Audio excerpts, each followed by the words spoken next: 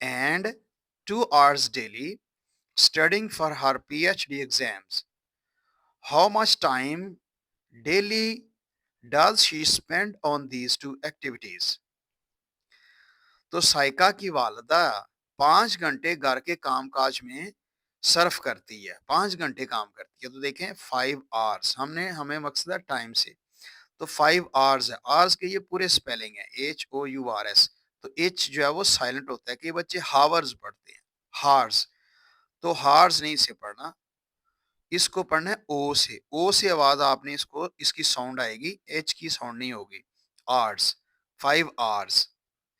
ये 5 घंटे काम करती है साइका की वालदा एंड 2 आवर्स डेली, और रोज़ाना 2 घंटे studying for her PhD exam, वो अपने पीएचडी के इम्तिहान के लिए मुतालिया करती हैं। देखें ये साइका की मदर कितनी ज़्यादा पढ़ी-लिखी खातून है कि वो पीएचडी की भी तैयारी करती हैं, घर के काम-काज भी करती हैं। ये 2 काम करती हैं, एक तो 5 घंटे वो घर के काम-काज में सर्फ करती हैं और 2 घंटे वो पीएचडी की इम्तिहानात की तैयारी के लिए सर्फ करती हैं, वक़्त गुज़ारती हैं। How much time daily does she spend on these 2 activities? तो कहते हैं ये जो 2 काम करती हैं उसकी वालिदा, तो ये रोज़ाना कितना जो है वो वक़्त जो इसके ऊपर लगाती हैं। तो देखिए हमारे पास टाइम है 5 आवर्स है और दूसरा 2 आवर्स है, और हमने इसका बताना है कि टोटल टाइम कितना होगा। तो हम इसका लिख लेंगे 5, आप लिख सकते हैं यहाँ पे 5 लिख लें और साथ इसके एच, आर्स के पूरे स्पेलिंग लिख लें HOURS, और आप बुक में भी आर्स के आंसर में उन्होंने पूरे स्पेलिंग लिखे हुए हैं। 5 आवर्स एक टाइम है, दूसरा एक्टिविटी करती है वो 2 आवर्स, तो इसके नीचे लिख लें 2 आवर्स। तो आपने स्पेलिंग को साफ-सुथरा लिखना है, नज़र आना चाहिए अच्छी तरह से। और अब आपने नीचे लाइन लगा देनी है, इनको प्लस का साइन लगा देना है, क्योंकि हम दोनों का टाइम मालूम करना है। 5 में 2 प्लस कर दें, तो शाबाश, देखें क्या आंसर बताया आप लोगों ने। 5 में 2 प्लस करें तो 7 आता है, और इसके साथ आवर्स, ये इसका यूनिट है, ये 7 लिखा जाएगा। यानी 7 घंटे वो रोज़ाना काम करती हैं साइका की वालदा। ये 7 आवर्स आंसर है। क्वेश्चन नंबर 3 है, Waleed studies science for 10 hours and mathematics for 8 hours in a week. How much time did he spend studying both the subjects? Waleed एक वीक में, यानी एक हफ्ते में, जो हफ्ते में 7 दिन होते हैं, तो एक वीक में, एक पूरे हफ्ते में साइंस के लिए वो 10 घंटे मुतालिया करता है और मैथ का 8 घंटे तक मुतालिया करता है। How much time did he spend studying both the subjects? वो दोनों मज़ामीन को का मुतालिया करने में कितना वक़्त वो सर्फ़ करता है, कितना वक़्त गुज़ारता है। तो ये हमने बताना है कितना वक़्त उसने गुज़ारा है इसको स्टडी करते हुए। तो देखें 10 आवर्स टाइम उसने साइंस के लिए गुज़ारा, तो हम यहाँ पे लिख देंगे 10 आवर्स।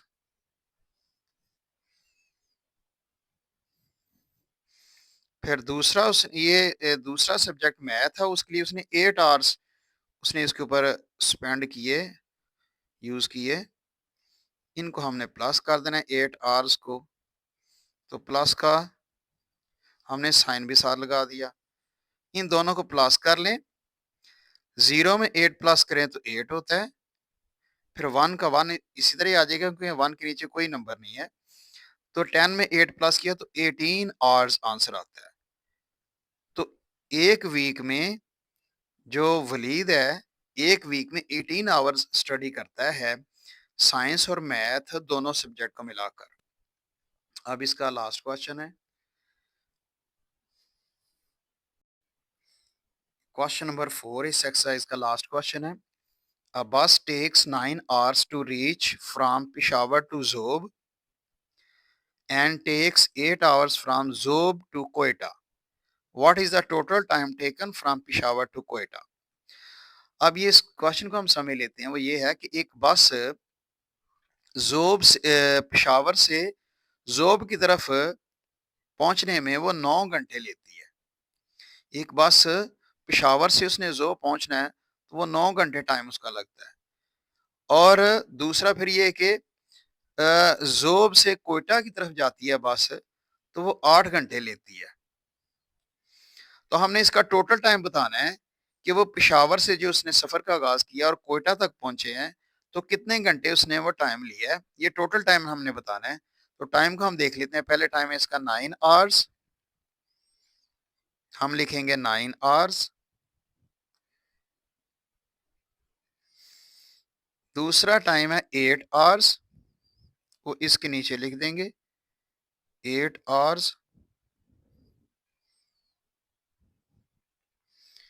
और ये टोटल टाइम मालूम करना है तो प्लस करेंगे, तो 9 में 8 प्लस कर दें। 9 में 8 प्लस करें तो गौर से बताना है आपने, तवज्जो से बताना है, सोच समझ के बताना है कि 9 में 8 प्लस करें तो इसका टोटल कितना बनता है। आप इसके साथ लाइनें लगा के भी ये कर सकते हैं, प्लस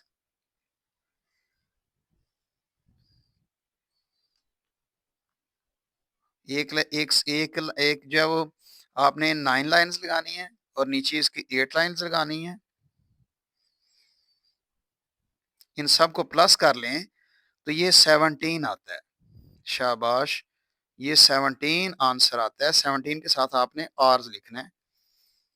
तो 17 आवर्स यानी टोटल टाइम जो लगता है बस को पहुंचने में, ये जो बस है, इस बस को पेशावर से कोयटा पहुंचने में ये वक्त लगता है, ये 17 आवर्स है, ये आंसर है इसका।